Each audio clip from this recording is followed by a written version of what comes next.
Hello friends, இன்றைக்கி பாண்டியன் நல்லா நடந்துச்சு. ஷார்ட்டாக ஒரு ரிவ்யூ பார்க்கலாம். தங்கமயில் இருட்டில் பழனி வரதை பார்த்து பயந்து கத்துறாங்க. கதிர் லைட்டு போட்டு பார்க்குறாரு.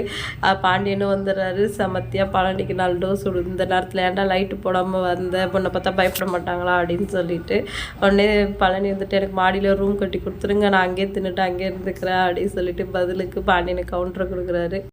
மறுநாள் செந்தில் வாக்கிங் போயிட்டு வந்துட்டுருக்காரு. மீனாராஜ் வெளில கோலம் போட்டுட்ருக்காங்க. ஐயோ நைட்டு தூங்கிட்டோமே, இவக்கிட்டேருந்து எப்படியாவது எஸ்கேப் ஆகிடணும் அப்படின்னு சொல்லிட்டு அப்படியே சைலண்ட்டாக உள்ளே போகிறாரு. மீனா கிட்ட நடக்குமா பிடிச்சி நல்லா வெளுத்துடுறாங்க. ராஜுக்கிட்ட என்ன பண்ணார் தெரியுமா, நைட்டு கவர்மெண்ட் ஜாப்லாம் என்னெல்லாம் இவரோட குவாலிஃபிகேஷனுக்கு போகலாம் லிஸ்ட்டு கொடுத்து படிக்க சொன்னால் தூக்கம் வருதுன்னாரு. பிளாக் டீ போட்டுட்டு வரதுக்குள்ளே அந்த லிஸ்ட்டை கட்டி பிடிச்சிட்டு தூங்கிவிட்டாரு அப்படின்னு சொல்லிட்டு சொல்லவும், கதிரராஜ் என்னடா இப்படி பண்ணிட்டீங்க, அண்ணி சொன்ன மாதிரி கேட்க வேணாமா அப்படின்னு சொல்லிட்டு, என்னடா நீங்கள் 2 பேரும் அவளுக்கு சப்போர்ட் பண்ணுறீங்க அப்படின்னு சொல்லிட்டு செந்தில் சொல்கிறாரு. அடுத்து பாண்டியன் எல்லாருக்குமே வடை வாங்கிட்டு வர்றாரு. கவுந்துக்கிட்ட எல்லாரையும் கொடுக்கலாம் அப்படின்னு சொல்கிறாரு. அவங்களுக்கு மட்டுமா கொடுப்பீங்க, நீங்களும் சாப்பிடுவீங்க, ஆல்ரெடியுமே உடம்பு பூரா கொழுப்பு இருக்குது அப்படின்னு சொல்லவும், யாரடி வயிறு அப்படின்னு கேட்குறாங்க. இல்லைங்க கொலஸ்ட்ரால் இருக்குதுன்னு சொன்னேன் அப்படின்னு சொல்லிட்டு கவுந்தி சமாளிச்சிடுறாங்க. அடுத்து எல்லாருமே வடை சாப்பிட்றாங்க.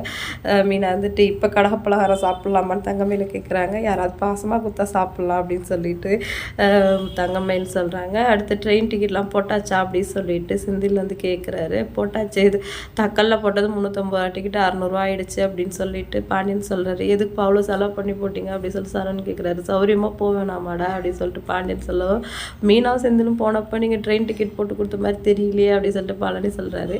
எங்களுக்கு தான் ஆஃபீஸ்லேயே ஏசி பஸ் புக் பண்ணி கொடுத்துட்டாங்களே அப்படின்னு சொல்லிட்டு மீனா சொல்கிறாங்க. அடுத்து வீட்டில் பேப்பர் வாங்குகிறோம், யாருமே படிக்கிறது இல்லை, அதனால் பேப்பர் இனிமேல் வாங்க வேணாம் சொல்லிட்டு பாண்டியன் சொல்கிறாரு. இல்லை மாமா வேலை வாய்ப்பு சம்மந்தமான நியூஸ்லாம் வரும், இருக்கட்டும்னு மீனா சொல்கிறாங்க.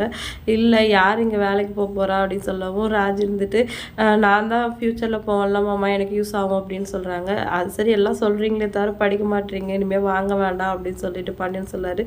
பரவாயில்ல மாமா, வாங்கினா நான் காசு கொடுத்துறேன், நீங்கள் பர்மிஷன் கொடுத்தா மட்டும் போதும்னு மீனா சொல்கிறாங்க. என்னப்பா அப்படி சொல்லிட்டா, யார் காசாக இருந்தால் என்ன, வேஸ்ட் ஆகுது அப்படின்னு சொன்னால் வாங்க வேணாம் அப்படின்னு சொல்லிடுறாரு. மீனா அப்செட் ஆகிடுறாங்க. செந்தில் இதை வெளியில் அவங்க அண்ணன்கிட்ட தம்பிக்கிட்டலாம் சொல்லிட்டு வருத்தப்பட்டுருக்காரு. மீனா இந்த வீட்டில் எது கேட்டாலும் அது நடக்கிறது கிடையாது, இவ்வளோ தூரம் ஃபீல் பண்ணி கேட்டாலே அவள் கேட்டது நடந்துச்சா அப்படின்னு சொல்லிட்டு வருத்தப்பட்டு பேசுகிறாரு. இன்றைக்கி எபிசோட் இதோட முடிஞ்சிச்சு. வீடியோ பிடிச்சா லைக் பண்ணிக்கோங்க. இன்னொரு வீடியோவில் மீட் பண்ணலான்னு. பாய்.